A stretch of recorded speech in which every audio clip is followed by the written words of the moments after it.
Estás viendo Canal América, televisión dominicana para el mundo.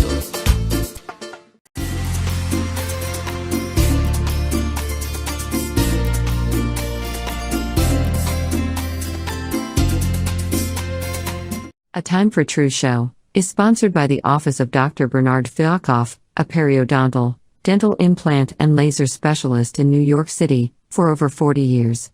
Dr. Fialkoff was honored by the International College of Dentists and Pierre Fauchard, and received the Presidential Lifetime Humanitarian Honor from the White House. Call us at 718-229-3838. Sometimes life can be so damn hard. You don't know where to go. Everything keeps falling apart. Yeah. You try to do your best, but only God knows that you've given everything you've got, but the world takes you down. You just keep moving on. Let your fears. Welcome to A Time for Truth show. I'm your host, Dr. Bernard Fialkoff, and it's a wonderful time of the year. I want to wish everyone a Merry Christmas, a Happy Hanukkah, Happy Kwanzaa, Happy Holidays. All the beautiful family, community times that we have where we get together and we create joy, happiness, beautiful time of the year. And also it's the time where we take a look at the new year coming and we make resolutions. We make hopes, we make dreams. And so tonight's show will hopefully help you to have that resolution actually become a reality in 2023. And so I dedicate this show as a gift to making that a possibility. And Buddha, if we put up the first slide, we're going to have a show dedicated to how to accomplish. As my good friend Jude Alley said, action. It's a time for action. And as my other good friend Harlem Globetrotter Robert Hunter says, he goes, there's no time like now, let's get it done. So let's look at something called a code of honor.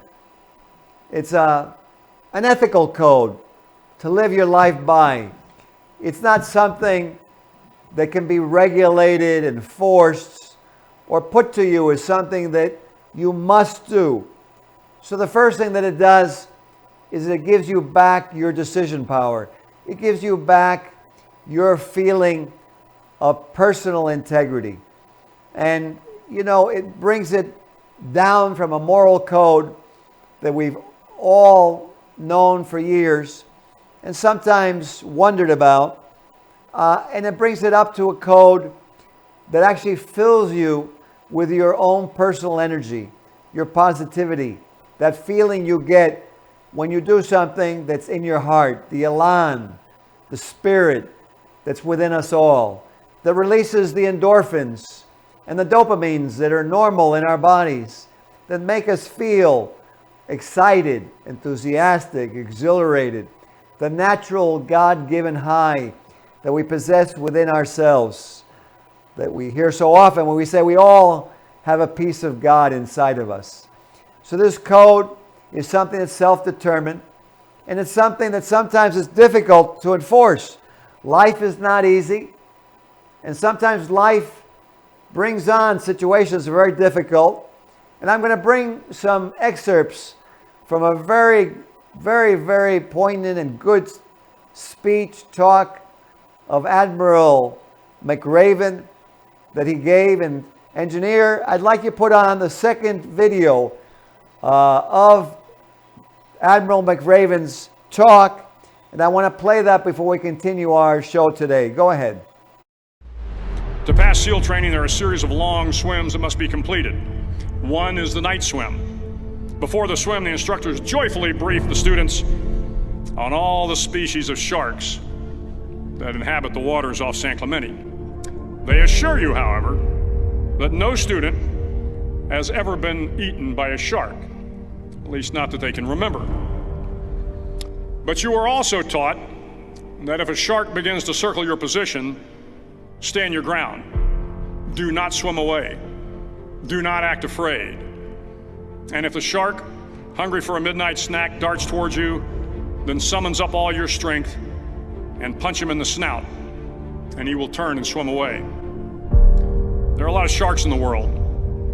If you hope to complete the swim, you will have to deal with them. So if you want to change the world, don't back down from the sharks. Over a few weeks. So, very well stated. Don't back down from the sharks. Life is a game, but that doesn't mean that it's going to be easy. When you play professional basketball, both teams want to win, but there'll only be one winner. In the game of life, we can have more than one winner because the competition, instead of being between men or between women or humanity or nations, we can focus on the elements, the cold, the heat, the wind, the hurricane, the lack of food, the lack of shelter, because all of us are together on that team of humanity when it comes to fighting the elements. When you really look at it, we all one day, sooner or later, will die. Why expedite our dying? How does that really help mankind? How does it help one another? How do wars, with the destruction, the pollution of the atmosphere, the destruction of the soil, which the food grows in, which is never looked at, which is never talked about. But we talk about different things, and we look at it and we say, was it the money? Are we just geared to the monetary gains? But what are monetary gains if life is not sustainable? Is that not something that we should have our code of honor on? And I think so. I think we need to have our code of honor. So let's go over this code of honor. And this is the code of honor that was put out by an engineer, philosopher, musician, pilot, navigator, artist, writer, an amazing human being who himself got attacked by sharks, as all the great inventors, the great discoverers did. As Magellan, when he's going to sail off of the square planet, right? As Copernicus, when he was a heretic because the earth was not the center of the universe. And this code of honor comes from a Mr. Hubbard, a Ron Hubbard, who himself has been attacked. And for what reason? For helping humanity. As Edison with his light bulb, as Galvani with electricity. Galvani's fate also being a heretic and being exiled to house arrest for the rest of his life. Why? Because electricity at that time was heresy. So we have to learn not to desert comrades in need or in danger. But who are these comrades? These are the comrades that are making freedom possible, their humanity possible. Those are these neighbors. Sometimes those neighbors have a different race. Sometimes those neighbors have a different religious belief. But we are all human beings. Regardless of faith, we all need to eat. We all need to have a place to sleep. We all need to collaborate. If you took away all the collaboration that exists to make our modern municipalities, the cities would crumble. The technology would not continue. It would not be sustainable because it was missing the one ingredient that is always overlooked is man, woman, mankind.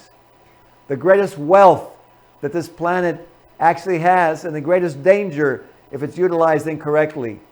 So we cannot withdraw allegiance, because when we withdraw allegiance to our planet, what are we doing but creating our own deathbed, creating our own coffins, arguing with each other when it is obvious we need to cooperate, is not keeping allegiance, is not keeping a group and giving it support, is deserting a group.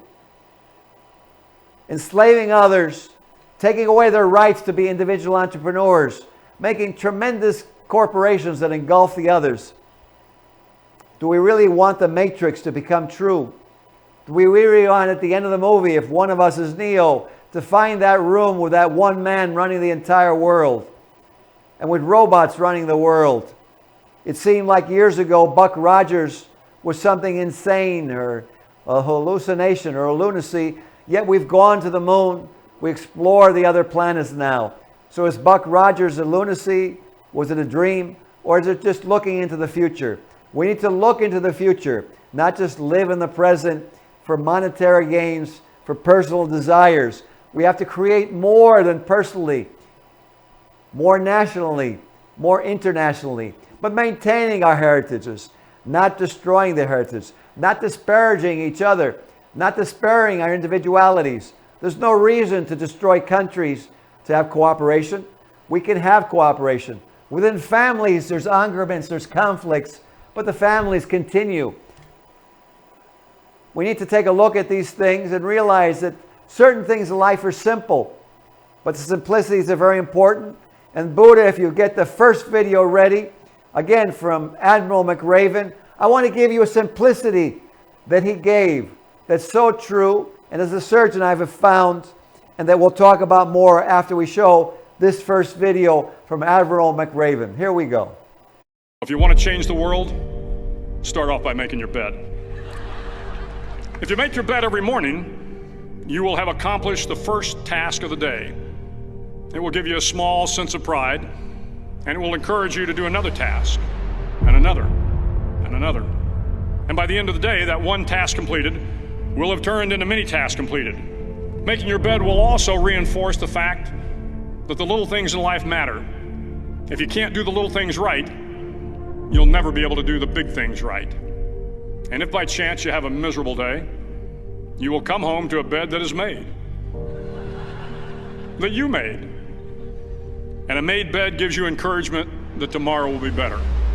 To pass SEAL training. It seems funny. It seems almost too inanely simplified. But how often is it overlooked that in our jobs, things are not done? Very simple things. But then you go, and let's say if you're a physician, you go in the operating room, and the sterilization occurs, but instruments are left out of something that you need to do the surgical procedure in the OR. Or the medical crash kit is missing a very vital medicine that you would need to handle an allergic reaction. What would happen, as you've seen, where supposedly we're running out of penicillin? What lunacy is it that that's what happened when penicillin and other different types are so vital for the survival of mankind? How is it we can tolerate that we throw food out in our country when there are people starving of hunger in others?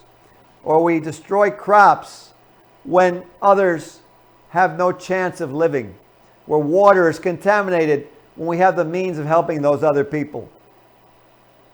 Do we really need to close each other off, or we need to open our eyes and take a look at the realities of life? So, let's take a look and let's move forward. And engineer, if you can move to the next slide, and we will continue with this code. Why never need praise? Why never need approval or sympathy? If we go back to the previous slide, there we go. It's very simple. We should do things that we see from our hearts, from our instinct. We don't need to be told. If you're like me, if you're like most, no one likes to be lectured. No one likes to be ordered. People enjoy to be free to make their own decisions. So waiting for an approval that, oh, that was a great job, or approval that, oh yeah, that fits in with what we all agree to, doesn't necessarily lead to something that improves mankind. It's said that many of the individual actions that occurred to move mankind forward were very difficult. As I mentioned to you at the beginning of the show, that many inventors, many discoverers were ridiculed or lost their freedoms only because they were different. I think it's time that we took a look and allowed individuality in the world and expansion instead of control and retraction. Look at how much has happened with COVID, where we finally found out scientifically that the lack of social interaction not only caused depression, increased global drug use 50%, alcohol use about 44%, but also increased the stress level. And now the scientific studies are showing that that leads to death of the neurons in the brain, that it leads to shrinkage of the brain from stresses, and to diseases such as diabetes. Why did we not keep our reality? Why did we compromise with our reality? How many times have we compromised? If we want the world to change, we need to communicate when we want to and not have our dreams, our desires, what's called affinity, the love, the passion that we have for life. It's said that great things happen when there's passion. And yes, passion can lead sometimes to conflict. But if the passion can be combined with communication and resolve to move things forward, then that passion can be taken without affinity and move mankind forward. These are very important things because things are not always as simple as they may seem. Sometimes it seems like we don't have the energy. We weren't granted the physical stature or the luck in life. Sometimes we complain that we're victims. So let's take and listen now to the third portion of Admiral McRaven's talk about something very interesting about being able to succeed in spite of. Go ahead, Buddha, the third video. Difficult training, my SEAL class, which started with 150 men, was down to just 42. There were now 6 boat crews of 7 men each.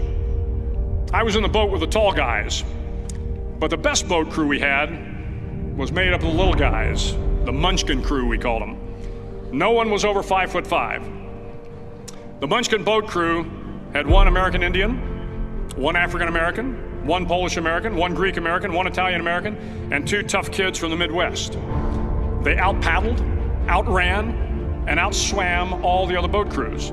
The big men in the other boat crews would always make good-natured fun of the tiny little flippers the Munchkins put on their tiny little feet prior to every swim. But somehow these little guys from every corner of the nation and the world always had the last laugh, swimming faster than everyone and reaching the shore long before the rest of us. SEAL training was a great equalizer. Nothing mattered but your will to succeed, not your color, not your ethnic background, not your education, not your social status. If you want to change the world, measure a person by the size of their heart, not by the size of their flipper. So there, Admiral McRaven notes something very important. He notes the multicultural success possible. The viewpoint of wanting to succeed and not being a victim. Think of how easy it is to be a victim. You don't have to do anything. You can complain. You can just desire. You want to be given. But you know what? If there was no other human being, who would give to you? Would the elements give you? Would the wind stop blowing? Would the cold stop your shivering? Would the heat and the incessant sun stop because you complained? No, I know you know that would not happen. What allows us to be able to have and to give to each other back and forth are the fact that we exist together with our differences, which make the planet, which makes it enjoyable, which makes it a vacation to go somewhere new, somewhere different. Do we really want to be bored to death with a one world order of everything the same with no freedom? When will we look at this? When will we stop fighting with each other, realizing how much mankind gives to each other? So don't compromise with your reality. And as you listen to these words, don't take them as a speech from me or as a sermon from me. No, take them as a call for humanity, that we do not retract our affinity from each other, and that we don't listen to people who actually say some things that we don't agree to. Do not lend them an ear.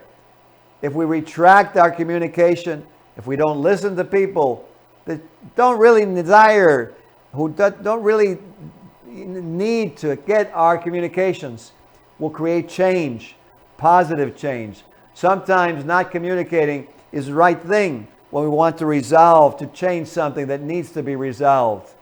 And now, Buddha, if we go to the next slide, and we'll continue with this code.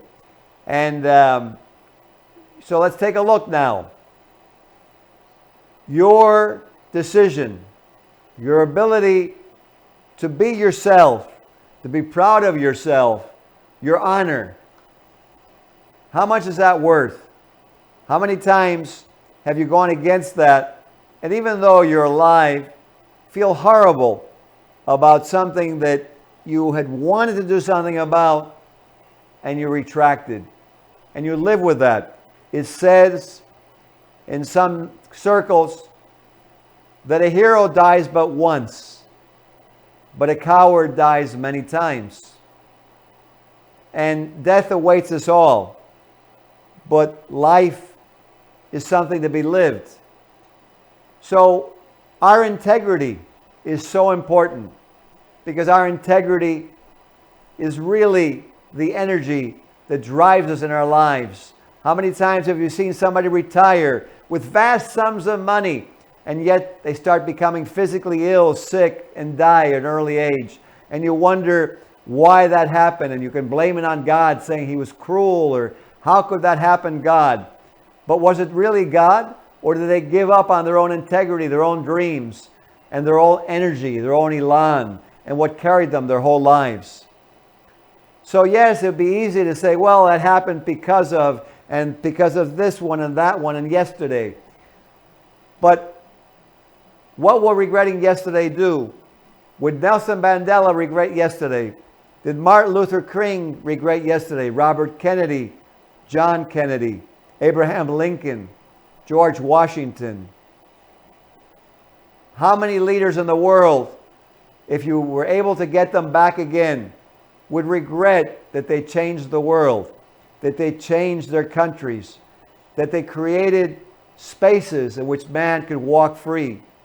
The first man who walked on the moon had to have the courage to do so.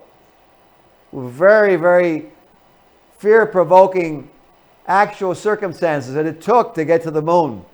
And I laud them. I acknowledge them for moving forward. And so I want to play you this last video portion of Admiral McRaven's talk. Buddha, the fourth video, please. The 9th week of training is referred to as Hell Week. It is 6 days of no sleep, constant physical and mental harassment, and one special day at the Mud Flats.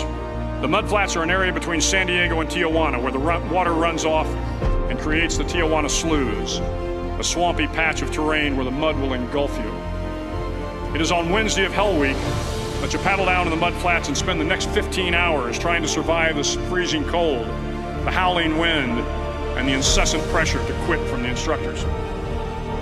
As the sun began to set that Wednesday evening, my training class, having committed some egregious infraction of the rules, was ordered into the mud. The mud consumed each man till there was nothing visible but our heads. The instructors told us we could leave the mud if only 5 men would quit. Only 5 men, just 5 men, and we could get out of the oppressive cold. Looking around the mud flat, it was apparent that some students were about to give up. It was still over 8 hours till the sun came up. 8 more hours of bone-chilling cold. The chattering teeth and the shivering moans of the trainees were so loud, it was hard to hear anything. And then one voice began to echo through the night.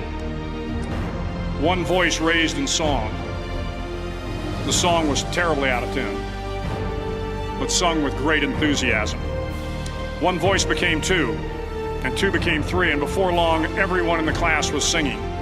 The instructors threatened us with more time in the mud if we kept up the singing, but the singing persisted, and somehow the mud seemed a little warmer, and the wind a little tamer, and the dawn not so far away. If I have learned anything in my time traveling the world, it is the power of hope. The power of one person, a Washington, a Lincoln, King, Mandela, and even a young girl from Pakistan, Malala. One person can change the world by giving people hope. So if you want to change the world, start each day with a task completed. Find someone to help you through life. Respect everyone. Know that life is not fair and that you will fail often. But if you take some risks, step up when the times are the toughest, face down the bullies, lift up the downtrodden, and never ever give up. If you do these things, the next generation and the generations that follow will live in a world far better than the one we have today. And what started here will indeed have changed the world for the better.